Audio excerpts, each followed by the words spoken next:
Now here's your host, Jason Voorhees. And Aaron Savage. Oh, yeah! Hello, everybody, and welcome to another edition of the Sports Metal Podcast. We are your hosts, Aaron Savage. With me, as always, my partner in crime, Mr. Jason Voorhees. Yeah, man, what's going on? Not much, Jay. How are you?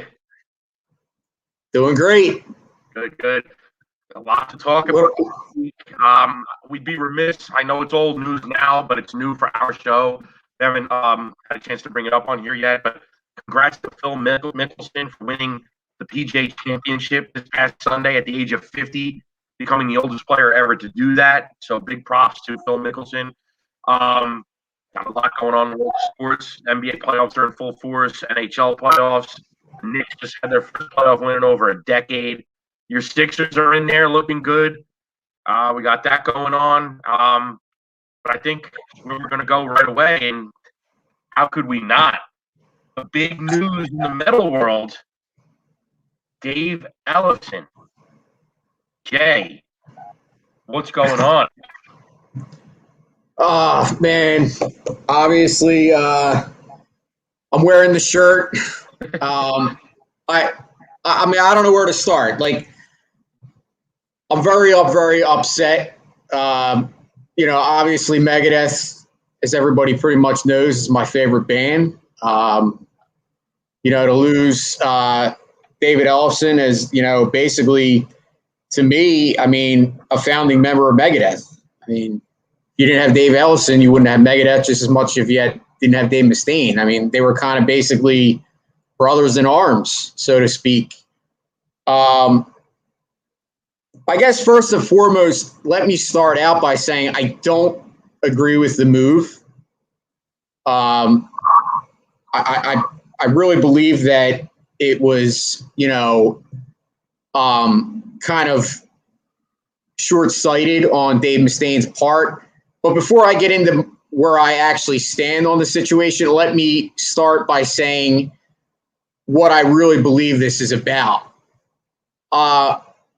To me, this move is kind of like basically like what happened. What Dave Ellefson did is basically just a reason that Dave Mustaine is using to get rid of David Ellefson, because in my opinion, they've had a fractured relationship for a very long time, and it's a relationship that I believe kind of never was mended in the first place.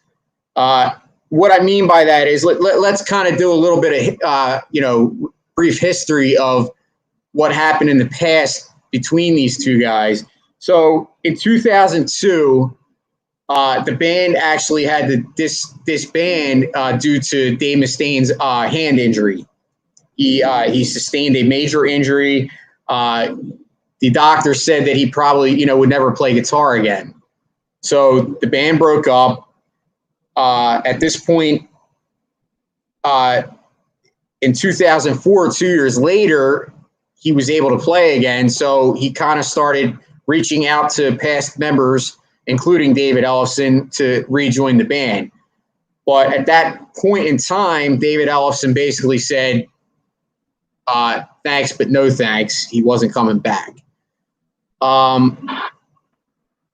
think at this point, and let's not forget, too, David Ellefson at that point actually filed a lawsuit against Dave Mustaine. And it was a substantial lawsuit. You're talking almost $20 million. I think it was $18.5 million. So obviously, right there was a major disconnect between the two. And I think this is basically where I think Dave Mustaine, I mean, and he's mentioned this numerous times on numerous interviews, that he was extremely hurt by this. Obviously, David Ellefson was, basically his brother. And to be actually sued by someone that's that close to you, I mean, that's got to hurt. I mean, I've never been sued by anybody, but I can't imagine being sued by somebody that I considered my friend. That would be like you suing me, Aaron. I mean, I can't imagine the pain that probably caused Dave Mustaine. I think the bottom line is, I think he had a lot of hurt. Now, there's something that is very interesting that I read, and this is kind of where I'm getting to the point where I believe that this basically was a move by Dave Mustaine to get rid of David Ellison, once and for all, instead of just, I don't think he got rid of him because of the situation. It's more so this was basically just a reason. This was a convenient excuse to do what he probably wanted to do anyway. Correct. And what you're saying. Correct. And the reason I'm saying that is, and I just basically, I kind of was doing some research before we did the show, and I found out something that was a pretty interesting piece of information that I wasn't aware of. So when Megadeth, before the first time where Megadeth broke up in 2002, basically Dave Mustaine and Dave Ellison were part owners of Megadeth. Yes. When they broke up, that ownership transferred totally over to Dave Mustaine. So let's fast forward to 2010 when David Ellison finally decided to come back to the band. Okay. He did so as a salaried employee. So there's a huge difference there between being part owner and being salaried in an LLC. They're basically two different types of ownerships. He's not an owner. He's a salaried employee. Yeah, if I may interject, Jay, let me just interject. Let's back up a little bit. Okay, so Megadeth dates back to 1983 when Dave Mustaine was fired unceremoniously from Metallica, moves to an apartment in L.A., here's some bass playing from upstairs in his apartment. Here's the Van Halen Running with the Devil riff. Boom, boom, boom. Over and over. It's driving him nuts. He goes and bangs on that door. Stop. I'm trying to fucking sleep. There, it's Dave Ellison. The rest is history. They're friends. So they want to start a band together. So like you said, it's a brotherhood. These guys started Megadeth together. Soon they had Gar come in and Chris Poland on guitar. Killing is my business and business is good. Peace sells, but who's buying? We're talking classic thrash metal records, like defining records of the genre. Then from there on, it was kind of a rotating cast. Obviously, the most steady lineup Megadeth had was the lineup with, Marty Friedman and Nick Menza that they did Rust in Peace, Countdown to Extinction, Euthanasia, Cryptic Writings, Risk, which I think Menza was not in the band for Risk, but you get my point. The bottom line is through all of that, the two guys that were there were Dave Ellison and Dave Mustaine, like you said, brothers. They were founding members of the business, which is now a corporation. Let's be honest. Any band that's as big as Megadeth, that's still around 30, 40 years into their existence, it's no longer a band in the sense that it was when they started in 1983. In 1983, it's a bunch of hungry kids trying to make it, and they're a band. Now it's a business. It's a corporation. So after all these years, it was always Mustaine and Ellison, like you said. I'm kind of just going with what you said. Agreed. Yeah. Okay. Now, Dave Mustaine wakes up one morning in 2002, can't feel his hand, has like nerve damage to the hand, whatever. Requires surgery. They say he's never going to play again. Megadeth breaks up. I don't know. I think there's a little more into that than what you said as far as why Ellison no longer retained the partnership in the business. I didn't have time. But there's got to be more to that. It's not like, it automatically became Dave Mustaine's business. Business doesn't work that way. If they were a partnership, they were a partnership, and there's legal bindings to that. So something happened where Dave Ellison was no longer a partner. I don't know, so I'm not going to pretend to know right now. I don't. I have to look more into that. But something happened where Dave Mustaine retained sole ownership of Megadeth. Now, when Megadeth was when Dave Mustaine was able to play again, as well as I, when he first came back, the what's that record? The one you love. The first record back when Chris Poland guest guitared on it. I'm drawing a blank. That wasn't Dave Ellison wasn't back then. No. I'm not saying he was. You're not. I'm trying to get to something. When after. Oh, the system has failed. Yeah, when Dave was coming back, I'm saying. The system has failed. The system has failed. That was supposed to be a solo record. That was not supposed to be a Megadeth record. That was supposed to be a Dave Mustaine solo record. The record company pressured Dave to release it under the Megadeth moniker, which understandably, same as how, Seventh Sign or whatever, Black Sabbath was supposed to be a Tony Iommi solo record. The record company wanted it released under the guise of Black Sabbath for reasons that we all understand. That's going to sell more records. So somewhere between there was a separation. And obviously that's what led to Dave Ellison's lawsuit. When they broke up in 2002, right? That was right after The World Needs a Hero, right? Correct. That had Al Pitrelli, whatever, and Dave Ellison was there. They break up. Mustaine wakes up with the hand injury. They break up. It was 2002-ish. Something happened there that they had a falling out where Dave Mustaine retained Megadeth rights. That's what led to that lawsuit from Dave Ellison for $18.5 million. That's what led to that. He would have just filed a lawsuit for no reason, So I hate just the one-sidedness of Dave Mustaine's version of that, where he just says, "Oh, Dave Ellison sued me for $18.5 million." And the courts dismissed it, and then they made him pay extra money, so he got his ass handed to him. That's me basically quoting Dave Mustaine's version of that. Be that as it may, that may be kind of what happened, but I can't imagine that Dave Ellison just filed this lawsuit for no reason. They broke up. It was unceremonious. And like I said, when Megadeth came back with The System Has Failed, that was supposed to be a solo record, but it became a Megadeth record. And then from there forth, it's been Dave Mustaine's show, kind of like Trent Reznor and Nine Inch Nails. Trent Reznor is Nine Inch Nails. Dave Mustaine, from that point forward, is Megadeth. So, revolving cast. Finally, after, United Abominations, Endgame, I think it was 13 that Dave Ellison was back. Am I right? Yes. 13 record, yeah.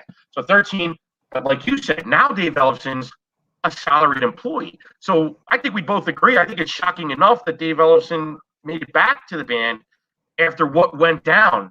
20 years of friendship ends in a lawsuit. And it's shocking that they didn't come back. So obviously he wanted to come back. He was willing to take, he was willing to swallow his pride and become a salaried employee. And I read an interview with Dave Ellison recently that he did a couple years ago or whatever, where he said part of the reason he was able to accept being a salaried employee in Megadeth was the fact that he finally started branching out, and playing with other musicians and getting involved with other projects where he had that musical freedom to express his artisticness that he couldn't necessarily do. Artisticness, is that a word? That he couldn't necessarily do in Megadeth. So he's a salaried employee. But then, you think the friendship's back. We go through COVID, which has been a tragedy for our country, for the world. In 2019, Dave Mustaine gets diagnosed with throat cancer, and it was Dave Ellison who picked up the slack and became the spokesperson for Megadeth, and started to speaking to the press, doing the interviews, saying we're working on a record, updating us on Dave's condition. So it's kind of shocking after this video was released with Dave Ellison, which we haven't even said what this is all about. If you have, I'm assuming everybody knows, but if you don't, videos were leaked of Dave Ellison, stroking the monkey, for lack of a better term, on a video chat with some girl. That it was originally said that he was grooming an underage girl. Subsequently, that's been, as far as everybody knows, proven false. The person he was speaking to online has come out and said, "Look, I'm the one that initiated these video chats. It was all consensual adults. There was no crime committed. I initiated." So come to Dave Ellison's defense. Apparently he's done nothing illegal, maybe immoral, because he's married for 27 years, but not illegal. So that's what this is about. So he has these videos, he's nude on these videos, doing whatever. And, Megadeth releases this statement, which obviously we're going to get to, due to what is already a strained relationship. And this is from Dave Mustaine. It's not listed as Megadeth. It says a statement released by Megadeth, but it's credited to Mustaine, obviously, because he is Megadeth. He says, due to an already strained relationship with what's already been revealed. He says Dave Ellison's obviously had a secret life that we didn't know about. I'm paraphrasing. And after what's already been revealed and with a strained relationship already, we see no way that we can continue working together. That's what Mustaine said. So my thing is, what's going on with Dave Mustaine? Dave Mustaine is a former drug addict. I know he's a Christian now, and I get it, but Dave Ellison is too. He's a pastor, actually, I think. Nobody's perfect. What happened to forgiveness? If you're a Christian, you forgive, right? Isn't that the basis of it? And beyond that, you're talking friends. I know my point is, if they were able to patch it up after an $18.5 million lawsuit and play together for now, it's almost another 10 years since Ellison's back, or maybe his 10 years. I forget. But whatever. How is this one event, like you're saying, being used as an excuse to dismiss Ellison? Well, how is their relationship so strained? I don't think it is. I think this is just Dave Mustaine being on a soapbox because everything has to be perfect and it has to be his way. And I think he's just worried about the band being embarrassed. That's what I think. And I think Dave Mustaine's way out of line.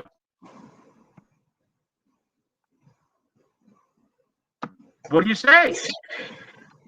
I mean, I already told you I'm pissed off. I mean, I've been going back and forth about it. I've been trying to, I guess, in my mind, play the devil's advocate because I always try to look at both sides. So I was trying to put myself in Dave Mustaine's shoes, and I was also trying to put myself in a parent's shoes, having a daughter, because I don't have kids. Fair. Now you do.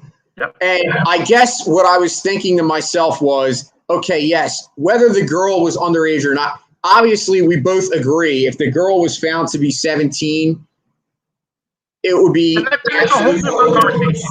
Yeah, now we're yes. talking criminal. Now we're talking yes. criminal. Yes, but let me just clarify, okay, in the scheme of things, realistically, besides legality-wise, what would be the real difference between a 17-year-old girl and an 18-year-old girl besides the fact that it's legal? I agree with because that. The bottom line to me is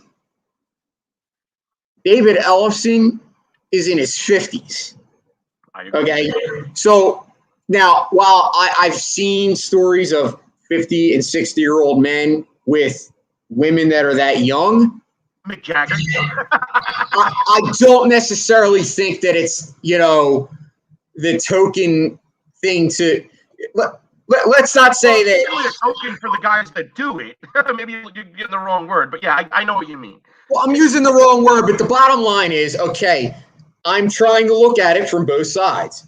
So my point is, if I was a parent of this, let's just say she's 18-year-old girl, and I found out and I saw this video on the internet, how do you think I would feel? By the way, you should tell the audience, like when I sent you the screenshot, you were scarred.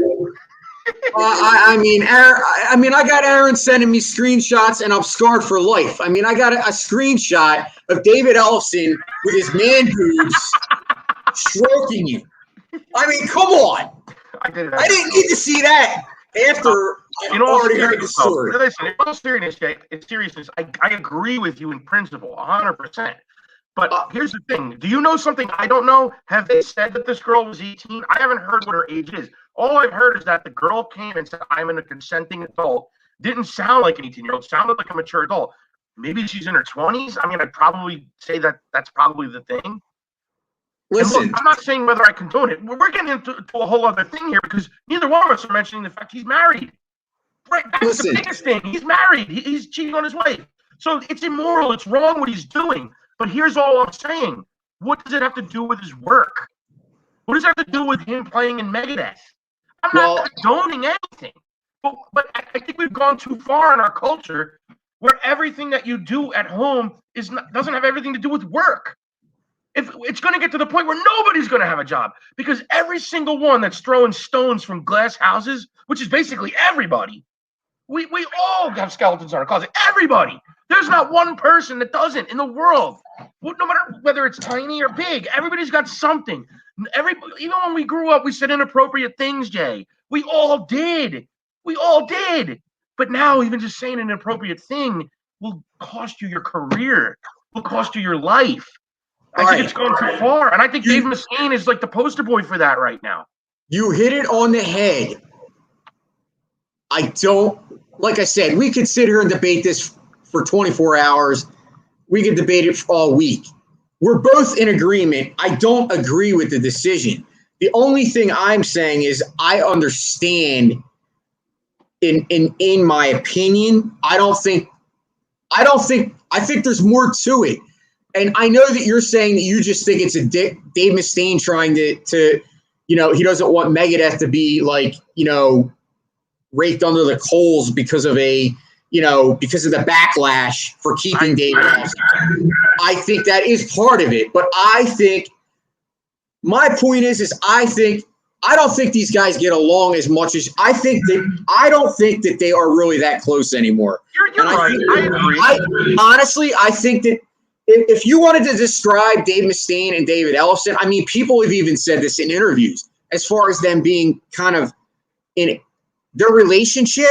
It's almost described as they tolerate each other because of the music. That's basically the only link that they have, because they even said, even in the past, that they're two different people. They both have different beliefs. Dave Ellefson got clean a lot quicker and a lot longer before Dave Mustaine did. So David Ellefson's been clean for a lot longer. And if you remember back, there were stories about this, like, you watch Behind the Music. Like Dave Mustaine was pissed off because David Ellefson got clean.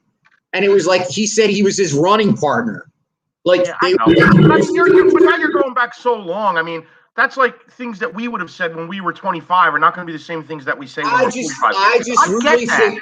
I get it, but hear me out. I don't think. Wait, guys that are in their 50s. Let me finish. I just don't think. I think Dave Mustaine was looking to get rid of David Ellefson a while ago, and this was the reason to do it. That's what I think. You may be right. I don't think we're really debating because I don't see this. I don't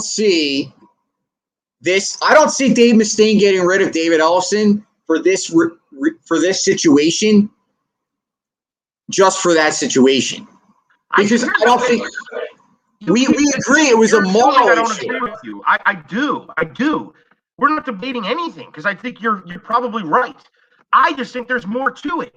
You're probably right. But the reason Dave Mustaine is using this as the excuse is also the reason I'm saying he's a prick. I think you're just not giving enough credence to that. I think this is also a way for Dave Mustaine to exert power, to say, I'm the boss of Megadeth, and Dave Ellefson isn't. And for him to protect the name of Megadeth. I mean, you and I talked a while back, years ago, I remember how Dave Mustaine has a dress code for Megadeth. Why do you think everybody in Megadeth wears button-down shirts and jeans and they can't cut their hair? Now, not that I don't love a metal band with long hair, but I mean, is that the defining thing? Dave Mustaine is obviously very, very aware of the image of Megadeth. And to say otherwise is crazy. And I think that he's putting that ahead of not necessarily friendship, because maybe you're right. Maybe the friendship is that fractured. But certainly, it's certainly, throwing stones from glass houses, because Dave Mustaine is far from perfect. I just think it's a bad look. And if anything, it shows no backbone, no spine. I mean, I'd have more respect for Dave Mustaine for showing backbone and coming to the defense of his bandmate, whether he likes him or not. And so that's what I'm saying. I could separate the two. They don't have to like each other, but they've worked together for so long. They must have a respect for each other. And I would have more respect for Dave Mustaine if he came to the defense of his bandmate and said, until we know that something was done illegal or really that affects work, we're not going to comment on it.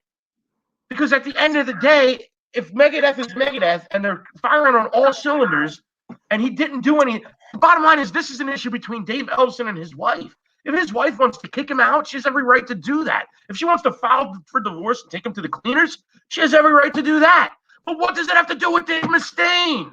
This is Dave Mustaine making it about Dave Mustaine. That's where I disagree with you. That's all. Well, I don't even know if you disagree, because I kind of agree. I guess my thing is, and maybe this is just me because Dave Mustaine is like my hero. Maybe I have a hard time admitting that, but I do admit he is a dick. A lot of people can't stand Dave Mustaine even in the thrash metal community, and they were brothers, all of them. Yeah.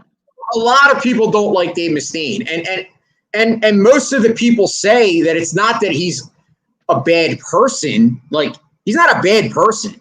He's just a dick. And you're right. I think he is a control freak. I agree. I think he's always been a control freak since day one, obviously.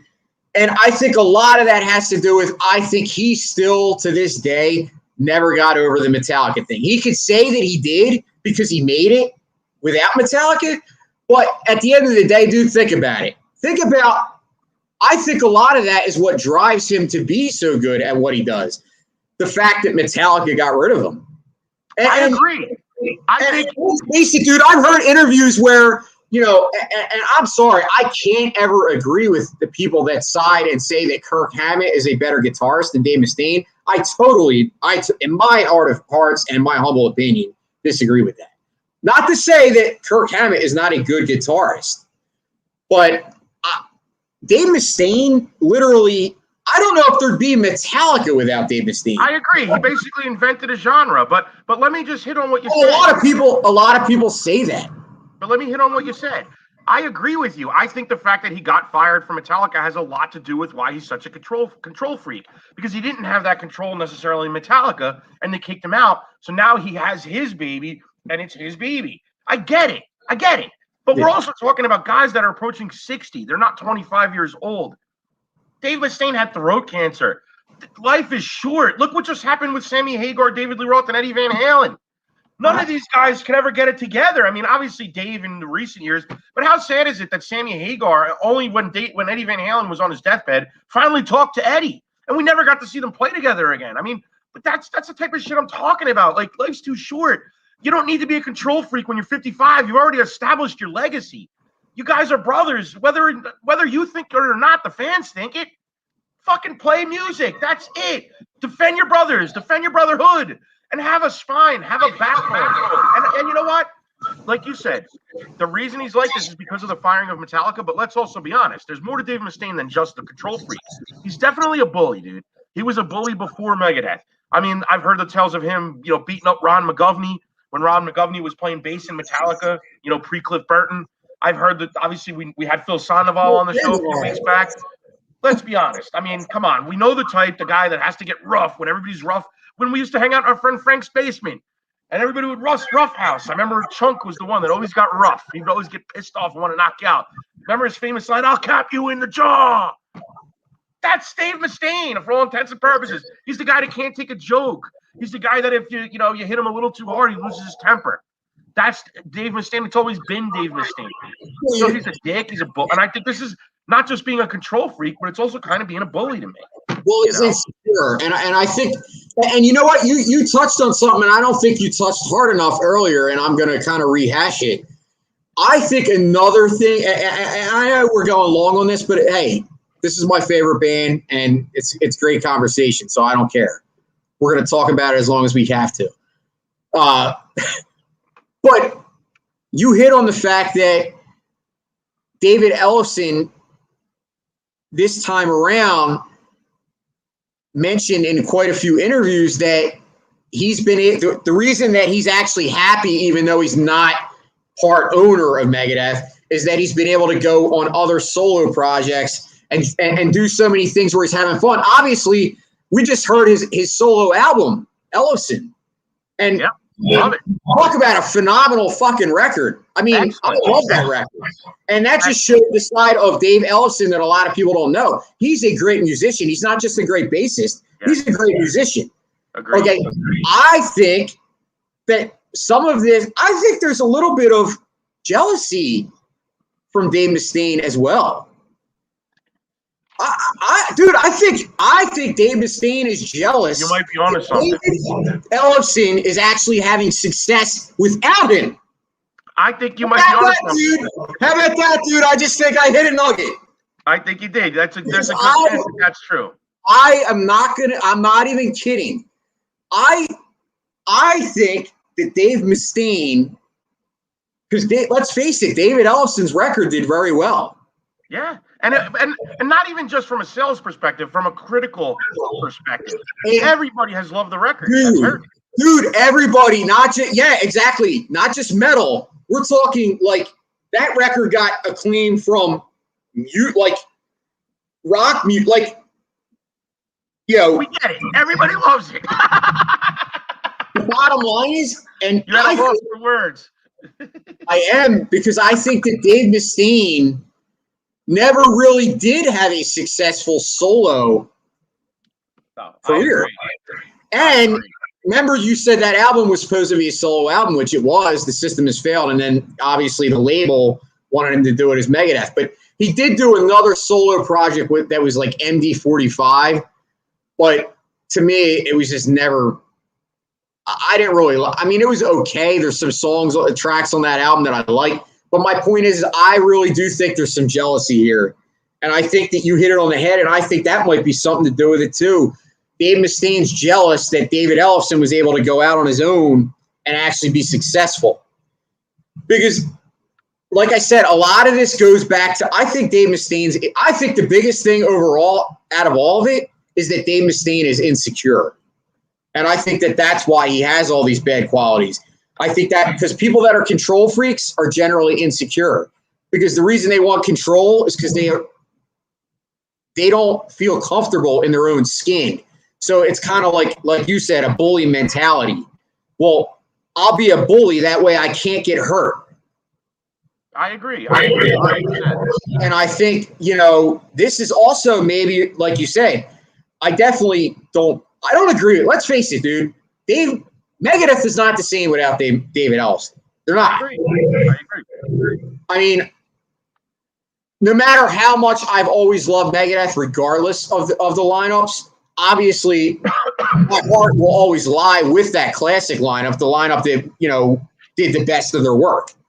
Mm-hmm. The David Ellefson, Nick Menz, and Marty Friedman era. I mean, that was, Yep. But obviously I always enjoyed all of the eras. But my point is David Ellefson belongs in Megadeth. And without David Ellefson, I'm not going to be happy. So let's face it, we both agree with that.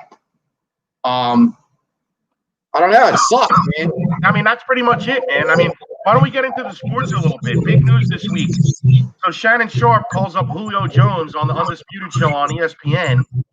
And obviously, Julio Jones, I don't think realized he was on the air. And when Shannon Sharp says, you're going to be on the Falcons next year, Julio says, I'm out of here. What do you think about that?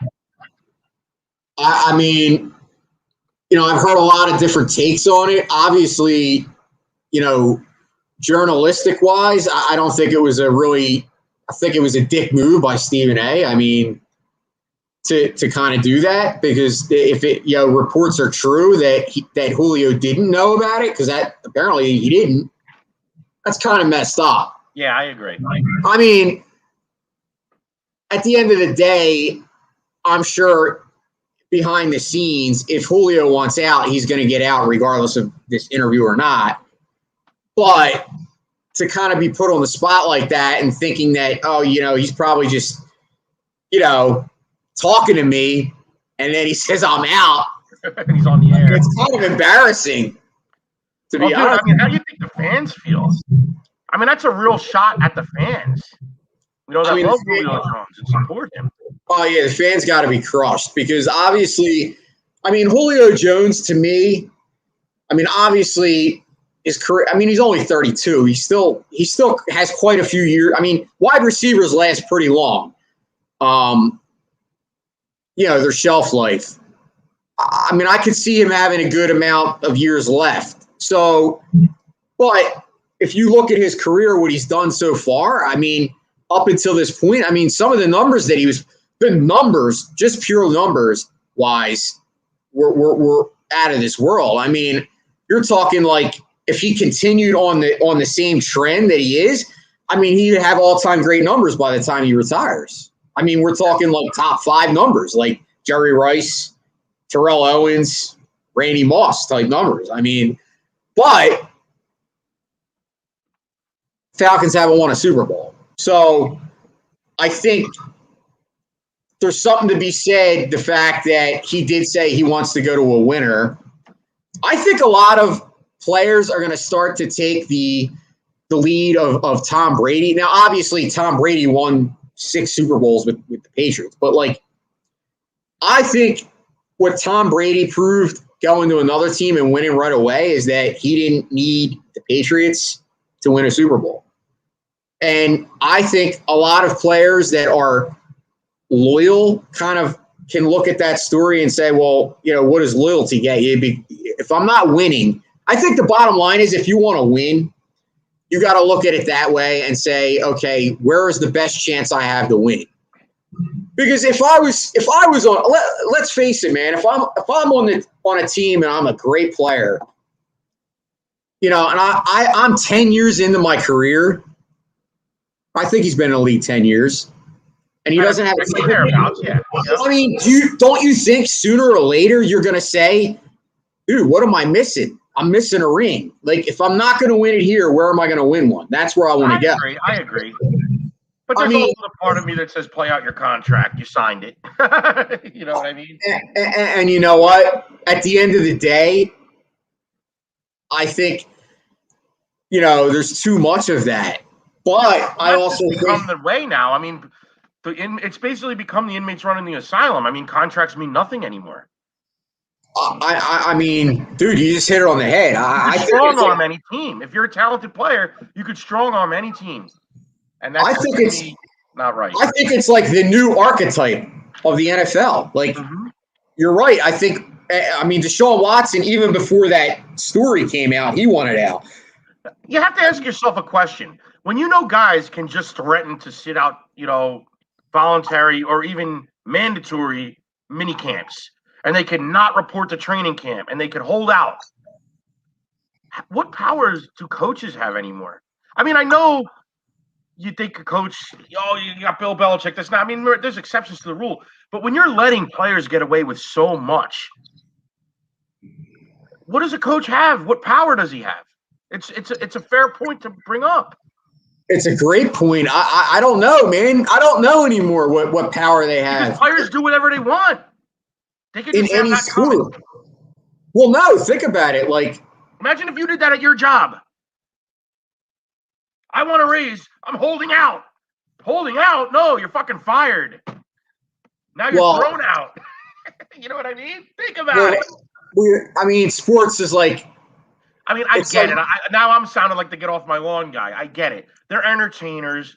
They're worth millions of dollars because millions of people watch them. I get it. I don't need that explained to me. I get it. I mean, I've never had a problem with guys going for the most money. They've earned that. They have talent. They do something we can't do. That's why we all watch them. But when you sign, a $25 million a year contract, and then 2 years into it, you want to hold out and not go to training camp, things like that, that's where I have a problem. Now, obviously, Julio Jones hasn't done that. This kind of just led us there. But saying, hot mic or not, I'm out of there when you're under contract is not a good look. It's not. I mean, it's a stab in the back to the fans. That's what it's not a good look. It's embarrassing, and yeah, I mean, it shows you.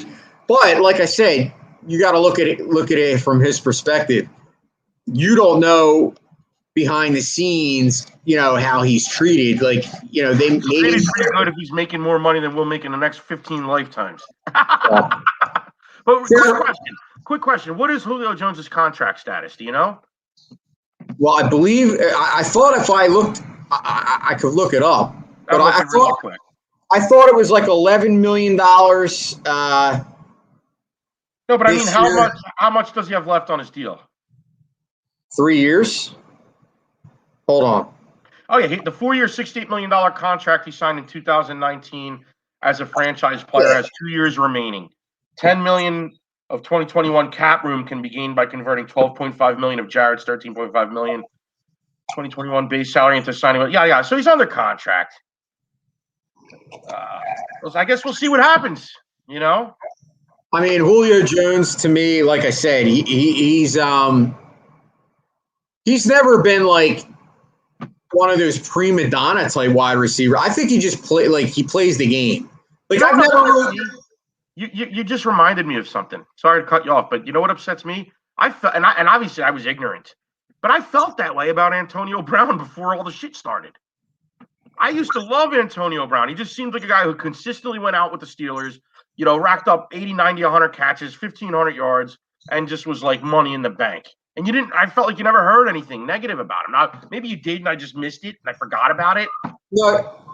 But I think everybody you think that about becomes a prima donna in the NFL. Well, but Antonio Brown to me is a little bit different. I think he kind of went off the deep end mentally. Like that. So he went off the rails. I don't think his was anything to do with like being a prima donna. I think his is more of a mental thing. I think Julio Jones. I really do think that he wants to win, and I don't think it was right. I think it was obviously he didn't know he was on the mic, though. So I don't know if I could say I blame him because, in fairness, he probably thought it was just like, oh, he's talking to his, I guess they're relatives. Apparently Stephen A is like his uncle or something. Yeah, I'm not sure.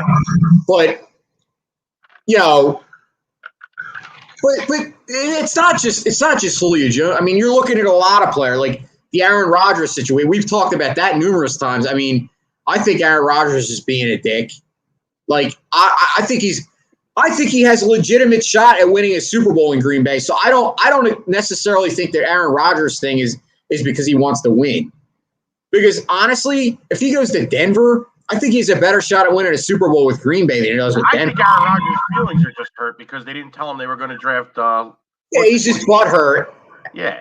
Jordan Love. I was going to say Lovie Smith. Oops. Lovie Smith. Yeah.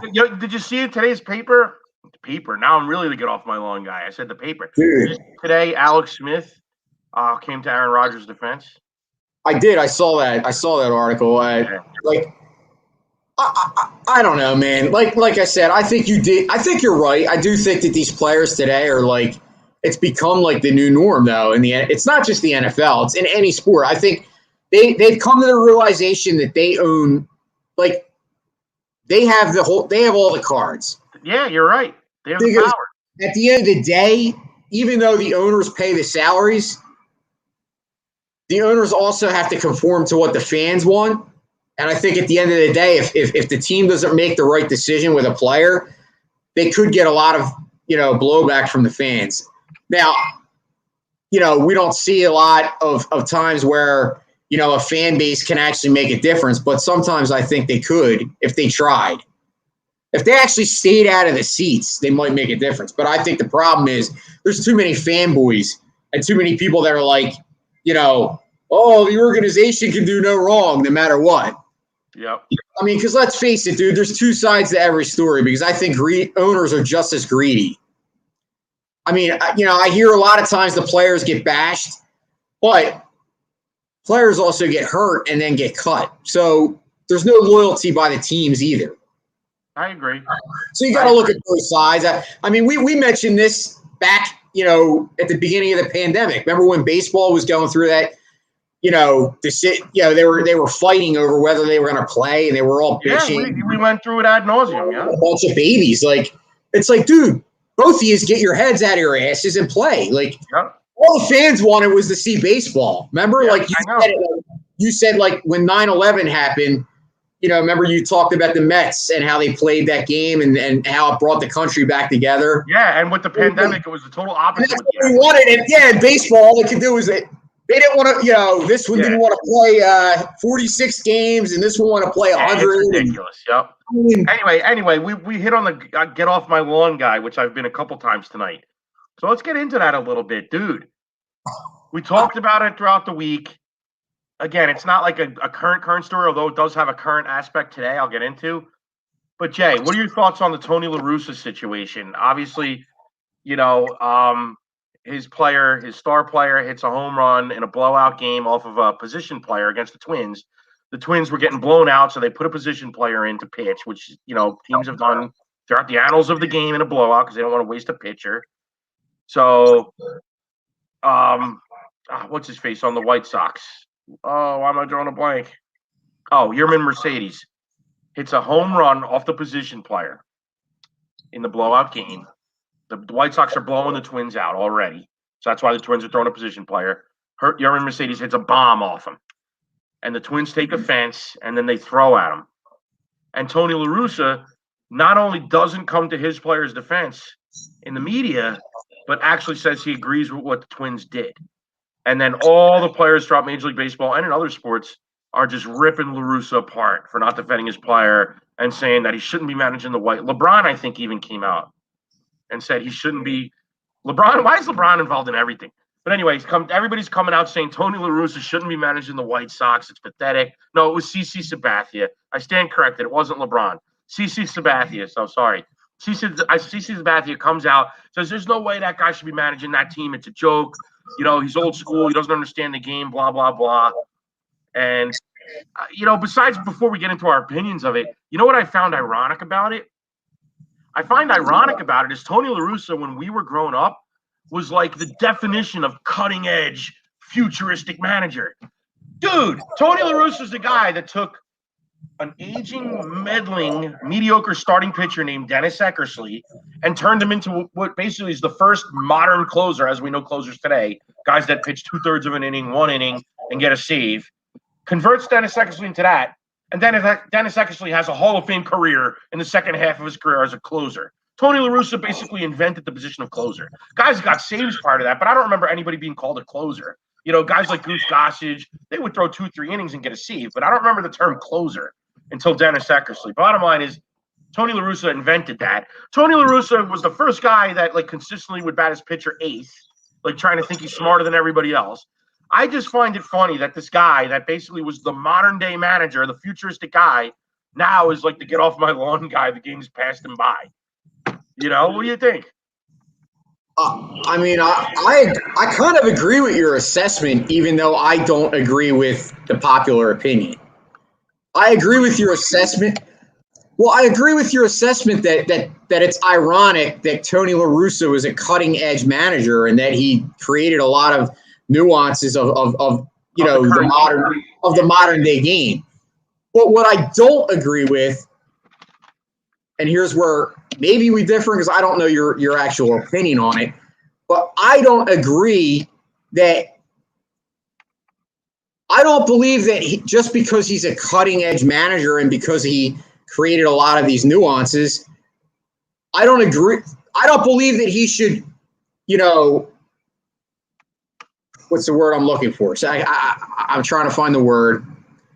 I don't agree that he should compromise the fact that he believes in the sanctity of the game.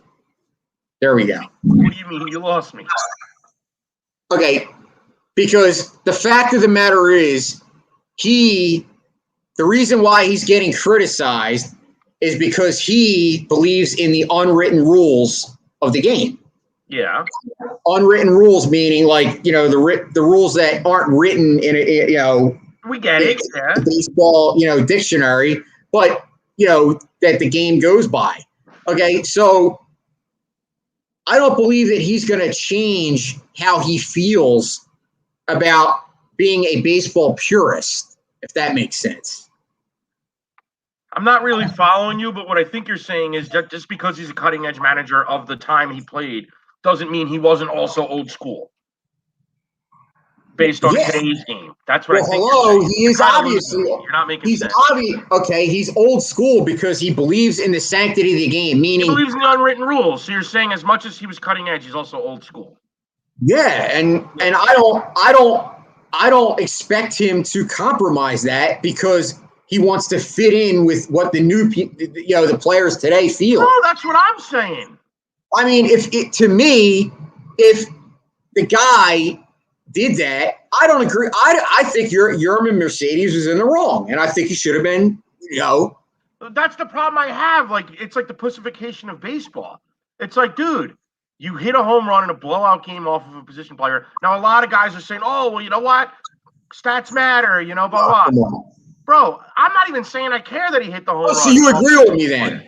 Yeah, I'm not even saying I find hit the home run with the position player. But don't expect to not get thrown at. That's just the way the game's always been played.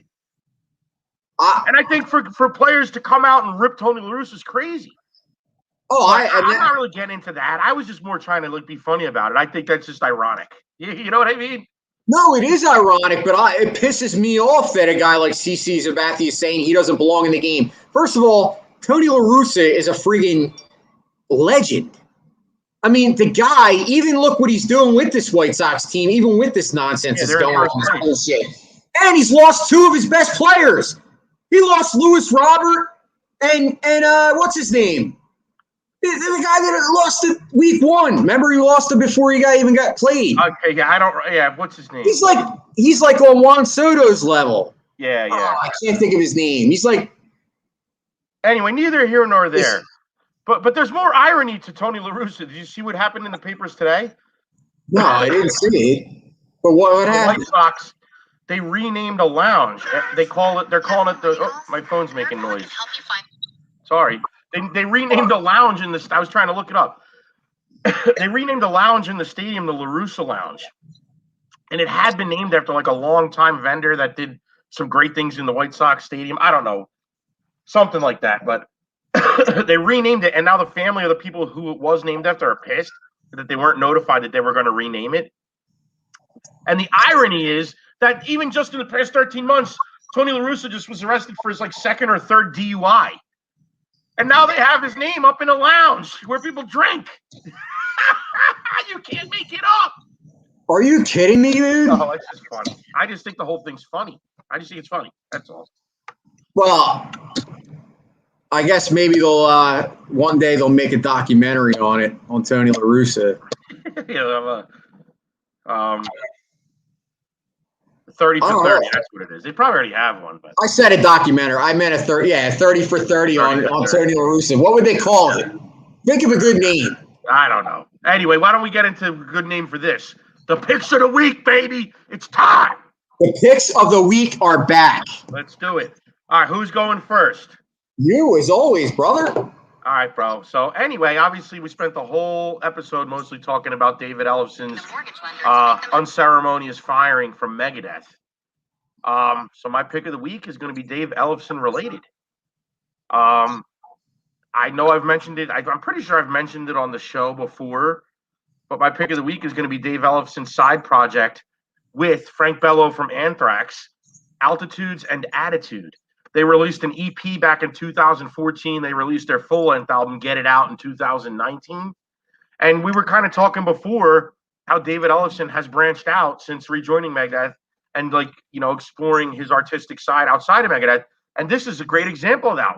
Besides the Ellefson solo album that recently came out, which is all covers, and he covers the gamut from punk rock on that, thrash metal, but even like Billy Idol and like other kinds of stuff.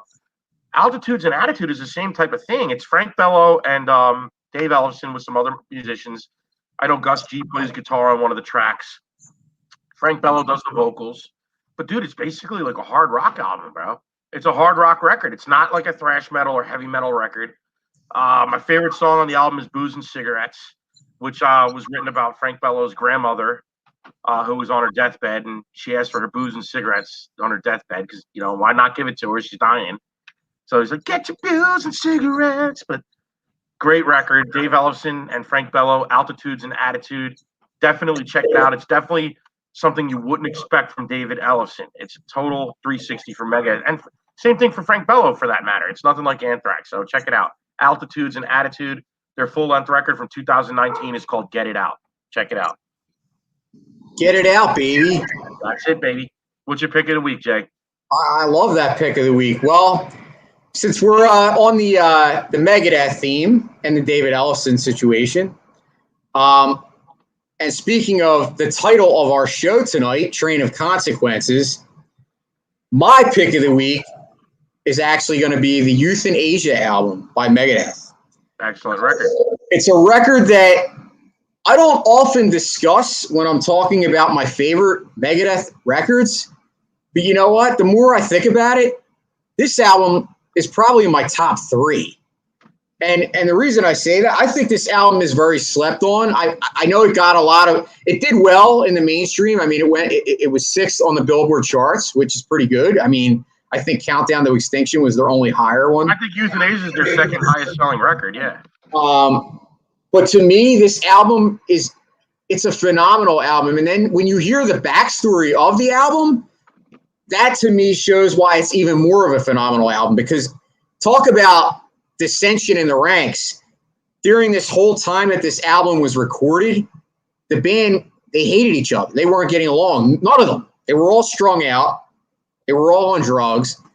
And the reason that I think this album captured a really good moment in Megadeth's career is that it's the last actual Megadeth album to be recorded as a 4-piece, meaning they didn't like record separate parts and then, mix it in a studio and then put it to an album. They actually recorded the songs as a full band, which is why I think the album sounds so good. Obviously, Train of Consequences is one of the best songs, but I think that the first 2 tracks I would put up against, amongst the classics as far as the 1-2 duos, opening out. I mean, Reckoning Day and Train of Consequences. I mean, you can't get much better than that. Yeah, the Reckoning Day riff is just so good.